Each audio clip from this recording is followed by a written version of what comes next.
Welcome to Tech Squawk, where we discuss how you can maximize the use of your tech stack and how you can achieve zero waste. This is our newest series here at One Leg, where we serve a tech Neapolitan to all users of all platforms like Lead Perfection, Salesforce, MarketSharp.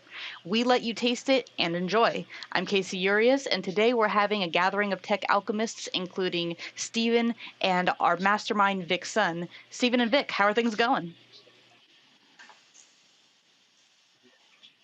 Things are great. It's a beautiful day. Sun is shining. I'm, finally getting around to New Year's resolutions, I suppose. But yeah, nothing to complain about.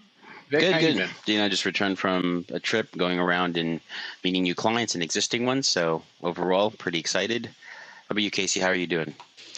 Doing pretty swell. It's been a very busy couple of weeks for One Leg, and being able to keep up with everything has been a challenge, but it's been good. It's a good growing experience, and I'm looking forward to being able to retire for the weekend and take a sip of some much needed beverages. Good. Sounds good. All right. So what's our topic for today's Tech Squawk? Today, we're going to be talking about another aspect of lead perfection. This one is going to be centered around our topic this month, which was the serious versus curious. We're trying to weed out the shoppers versus the buyers, and lead perfection's got all the tools you need to make sure you're able to get through that and navigate those waters effectively and successfully. Yeah, I think a lot of the people who use lead perfection, with the theme of serious versus curious, how do they use parts of the system to be able to go and weed through the curious leads versus the serious ones. One of the places that I would maybe recommend for us to look at today would be, for their call centers, in specific dial control pipeline, right, and how they manage that through those particular parts of the system, as well as reporting. So, yeah, let's start off with that.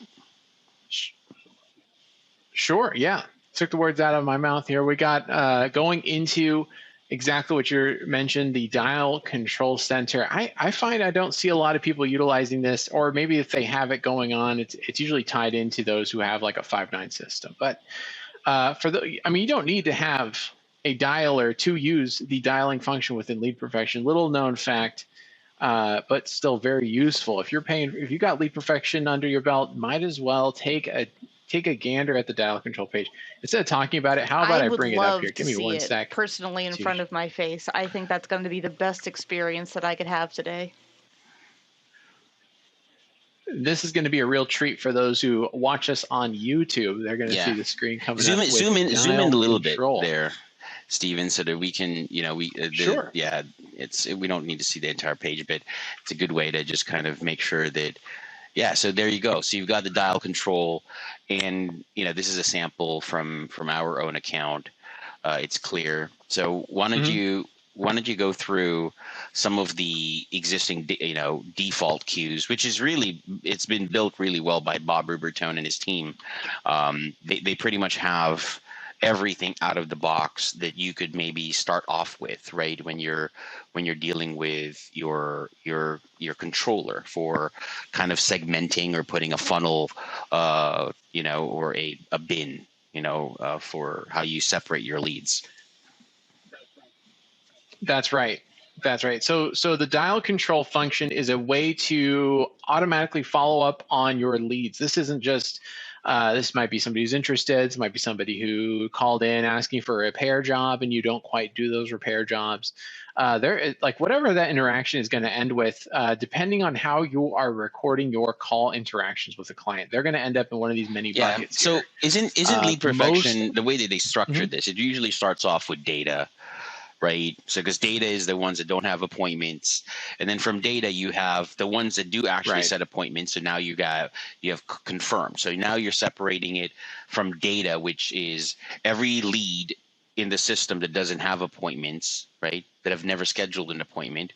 And then you've got confirmed, which is your funnel for the ones that have scheduled appointments. And now at this point, you're going to be confirming those.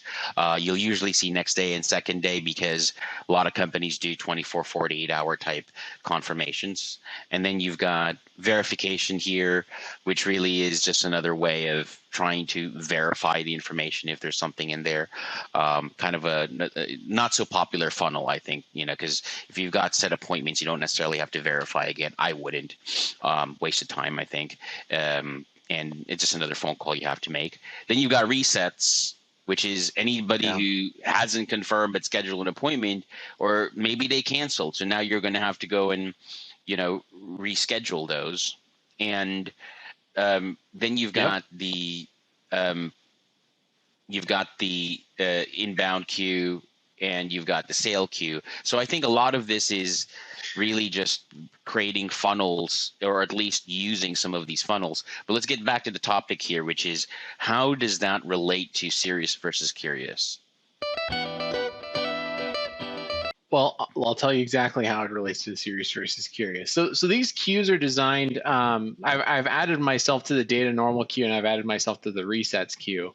So all that means is that when a client is ready to be dialed, when they're ready for and that's determined by the system and determined by how you've programmed the call, the call results to serve up somebody again. They are going to show up again in that queue. And even on my screen, you can see, since I am in data normal, I have this phone icon that's appeared in the top right-hand corner of my screen. So, and if I hover over it, it says go to next to dial. So it's going to be serving up the next available person that using our pre-programmed system here with Lead Perfection is going to be serving up the next person that's available. So like, let's say you talk to somebody and you end the call. I'll show you a few of these dial results at the end here. So we've got like appointment.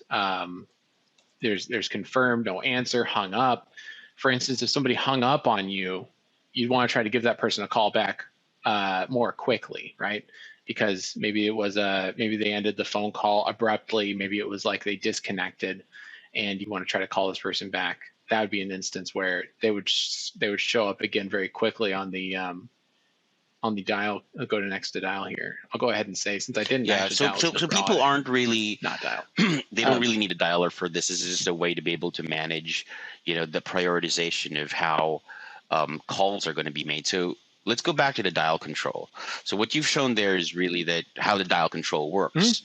With regards to serious versus curious, this is where call center managers or marketing managers, need to be tactical, and they need to have carefully thought about their reps, right? And how the reps are being assigned calls.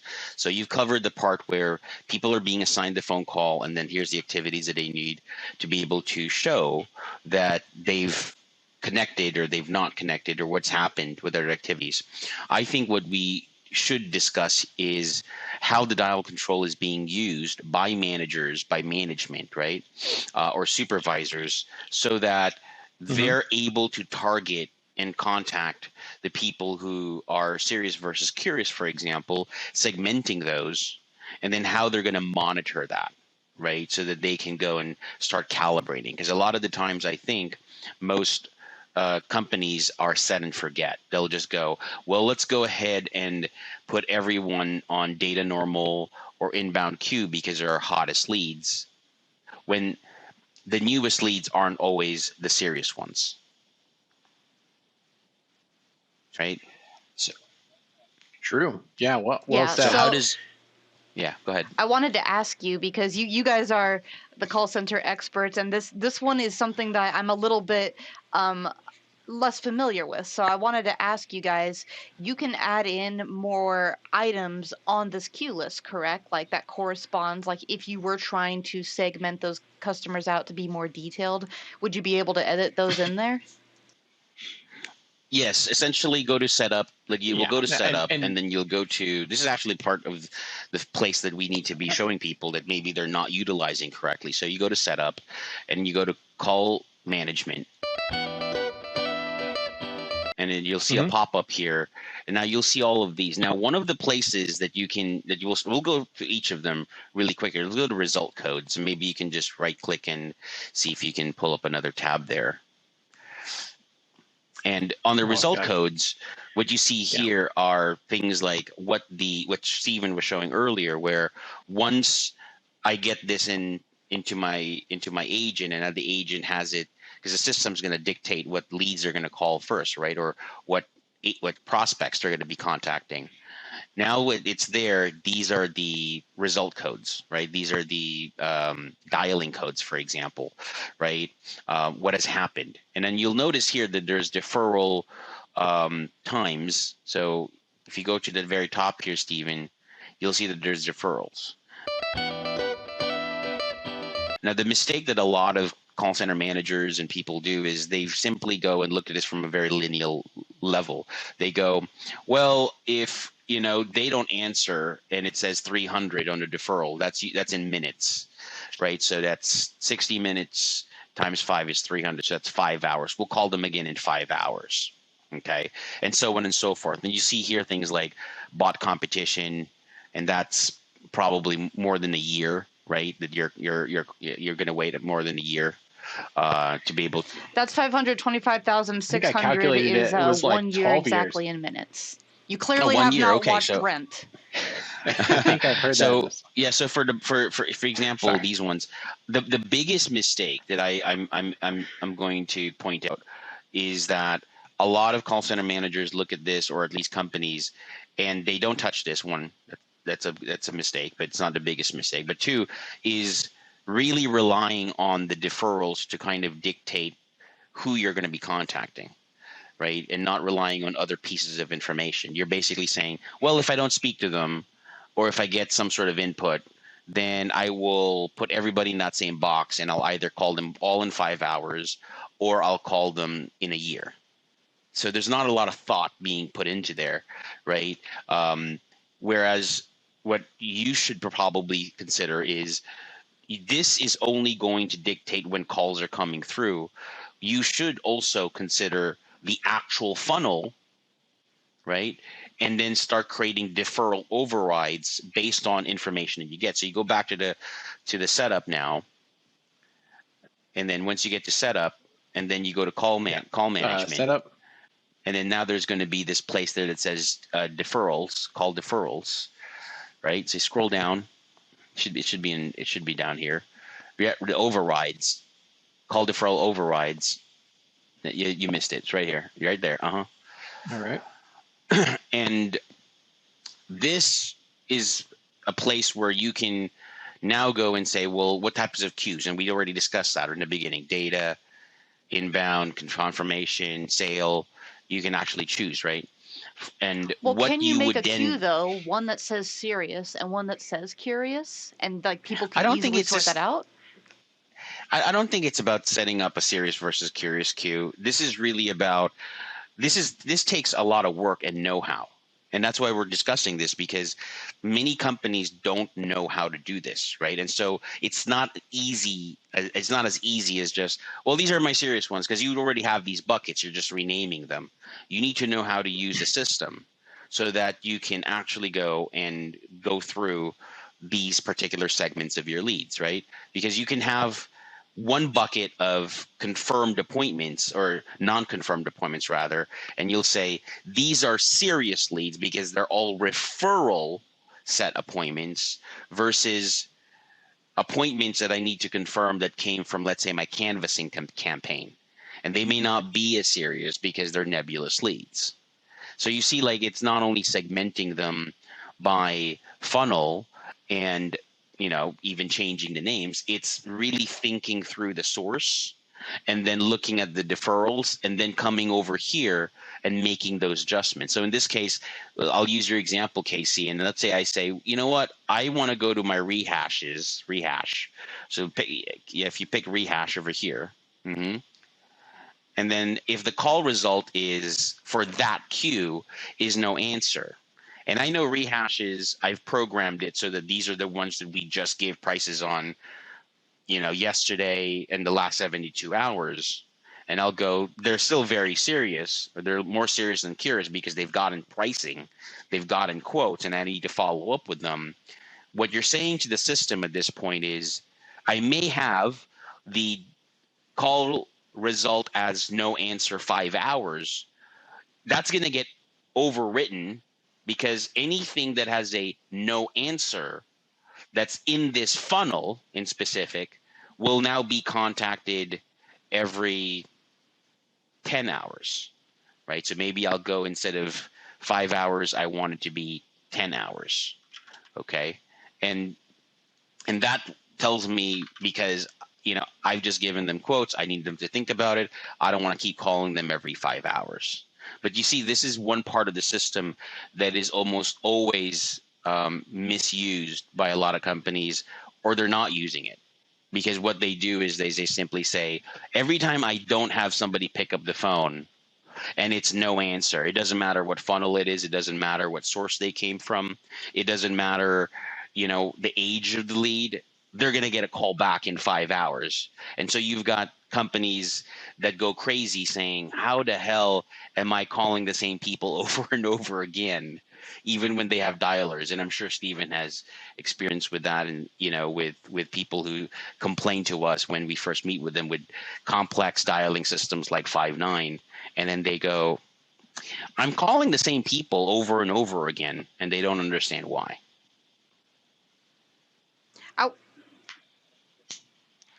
It's usually because the architecture within lead perfection isn't fully utilized, right? Like how we've always mentioned, 10% of your brain. I think 10% of your lead perfection is a good trope. I want to for ask a most question lead that has perfection been asked to users. me by several clients now,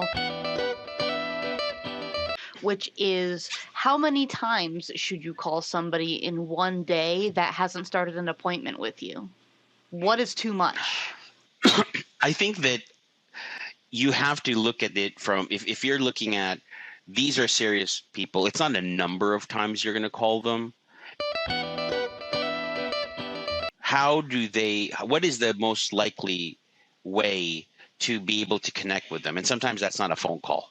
Keep in mind that if you don't have a dialer and you don't have automated text, emails, or those platforms, the dial control allows for you to go and just serve up based on priority to your agents who they should be contacting first. It doesn't mean that they should be contacting those people via phone. Okay, because I'll give you an example. If you have, let's say, leads from referrals. Now, referrals are typically, high intent. A friend of a previous customer has reached out to their friend and say, "Hey, can you recommend me?" And now they've given the information of the company, right? So you've got high buying intent there. It's not how many times you contact them. It's really, if they already have your info, and let's say they've reached out to you and you haven't formally connected via phone, text, email. The first step there is being able to make that introduction. Okay. Now, if you get them on the phone for the first time and you're not able to set that appointment, okay, you need to consider the reasons why. Maybe they weren't ready. Maybe they said, you know what, I didn't have my calendar or my scheduling, and you've gone through all the details. And maybe at this point, what they would want is to be able to schedule that on their own. So via text, email, you're sending them a calendar scheduler. Okay. So this is a very painful subject matter for a lot of call centers across the country, not only in home improvement, because people don't want to have to work on their systems. And what we've established is, well, there's serious leads and there's serious ones, and you have to really think about that journey. And a lot of the times companies are basically going and saying, well, we haven't gotten a hold of them. And then, Casey, you get that question. Well, how many times more should we call them? Okay. How many more times should we follow up? Well, if you called them twice, you called them and you left them a message, for example, and it's been 3 days and they haven't responded to you via phone, maybe it's time to go and connect with them via text and email. Okay. If you've done all three and now it's been 3 days and they haven't reached out to you, calling them again to simply try to schedule an appointment, okay, may be moot, right? They may not really want to touch base with you. So that's not a serious lead. That's a curious one. And so for that one, you should move that into a different funnel. Maybe for that one, you need to drive them into your landing page, drive them some content, not to try to schedule the appointment, but try to really ask them questions, or maybe provide them with some videos as to what to expect with your company. Okay, because what companies are doing when you get that question, Casey, which is a really good one, it's really like this. It's like somebody who is trying to date another person. Let's say they just met, and then we meet each other, and then now I call you and I leave you a message, and I maybe text you and email you, and you ghost me. You're not interested. I could just keep calling you and saying, hey, when are we going out for dinner? Try to get you on a date. But if you weren't interested in the first place, me asking, leaving you messages, texts, and emails, asking about the date, I mean, how effective really is that? Think about it. Yeah, I totally agree. And I mean, if we're going by the dating analogy, I would say that you would want to keep communicating on the platform you started with. That's why a lot of these dating platforms don't allow you to like give your phone number out right away. They don't just spam your numbers and give them out to people. It's because when they want to talk to you, they're going to go back to that initial contact source and they're going to talk to you on there, right?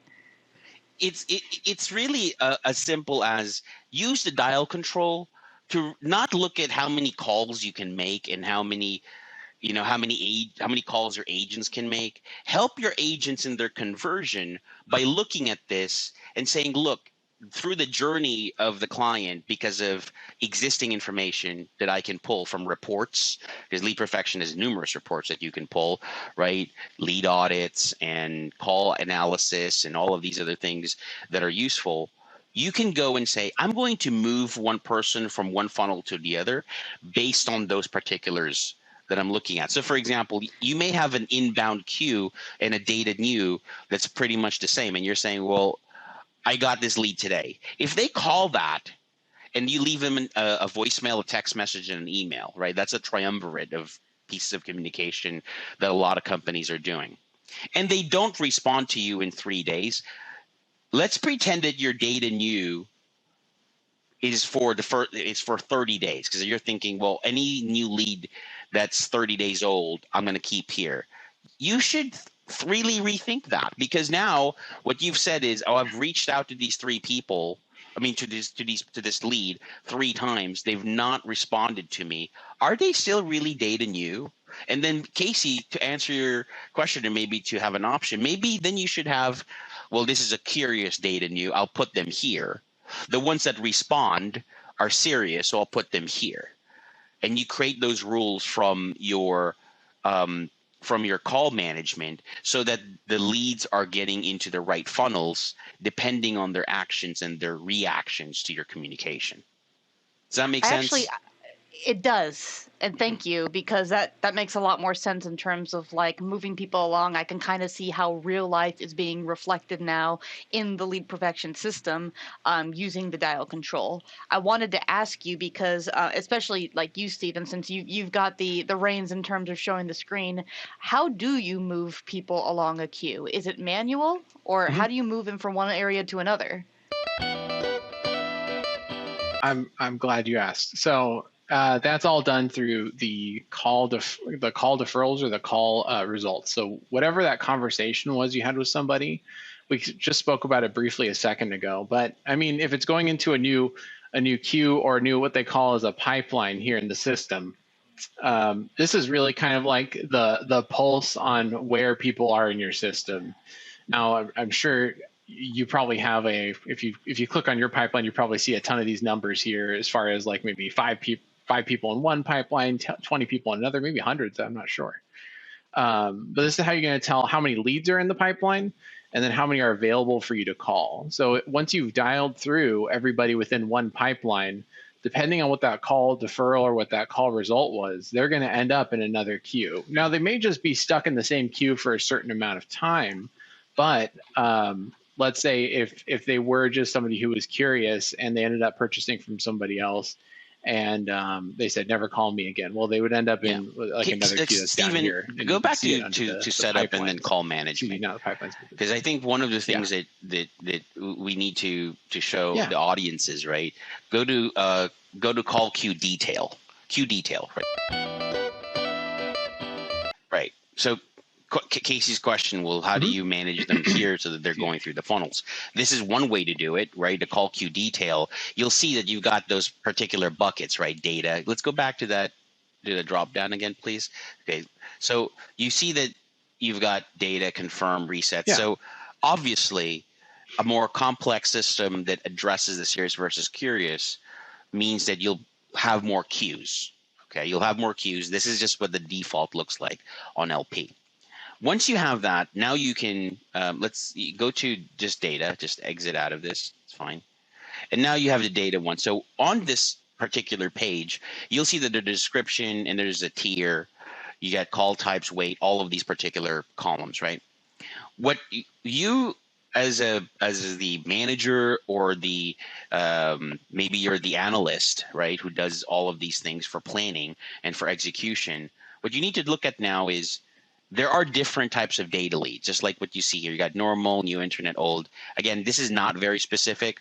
I would recommend highly that you have things per source, because the sources tell you what the intents are. So you might have data from website, data from referrals, data from, let's say you're doing a paid and organic campaign on Facebook. You could separate those.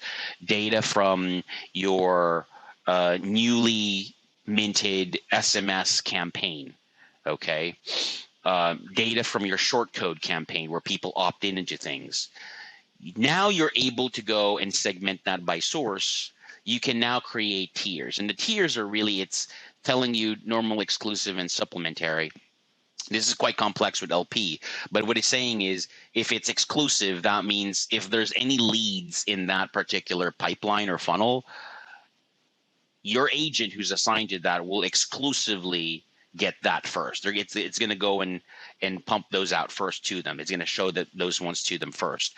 Normal would be the second tier. It's not really easy to understand these things, but normal would be below exclusive. So after all the exclusive ones have been tapped out, then it'll go back to the normal, and then supplementary would be the very last part of that. Okay. Now you've Would got. you consider yourself an expert in creating tiers, Vic? Yes, I would be after 10 years of working with it.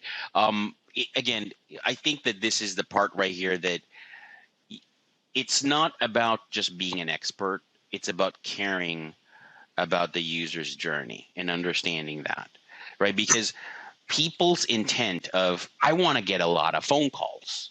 And if you think about call center managers, many of them will go and look at this and say, I just need to make sure that my callers are always getting leads and they're always on the phone. Now that's very elementary.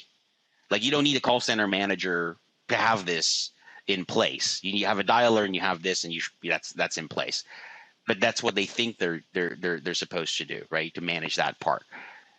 What they are supposed to do, which is a better use of their time, is looking at that user's journey, the source, the intents of those leads, and then looking at the data from the reports, like how many times do people actually pick up at these times of the day, from the sources and from the queues.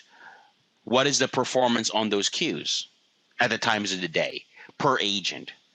You see what I mean? So it's really, you need to be studying those things and understanding what you're getting right now, and then you come here and you start calibrating. So it's a lot of time, but let's face it, people don't want to spend time. Why is it like this? Let's answer this question really quick. Why is it that most people don't want to spend this time? What's stopping them? I think by the end of the workday, they're just very sleepy. They probably don't even have the They've time. got too many tasks. They're being assigned things by the VP or by the owner to do activities that really are very non-impactful, right?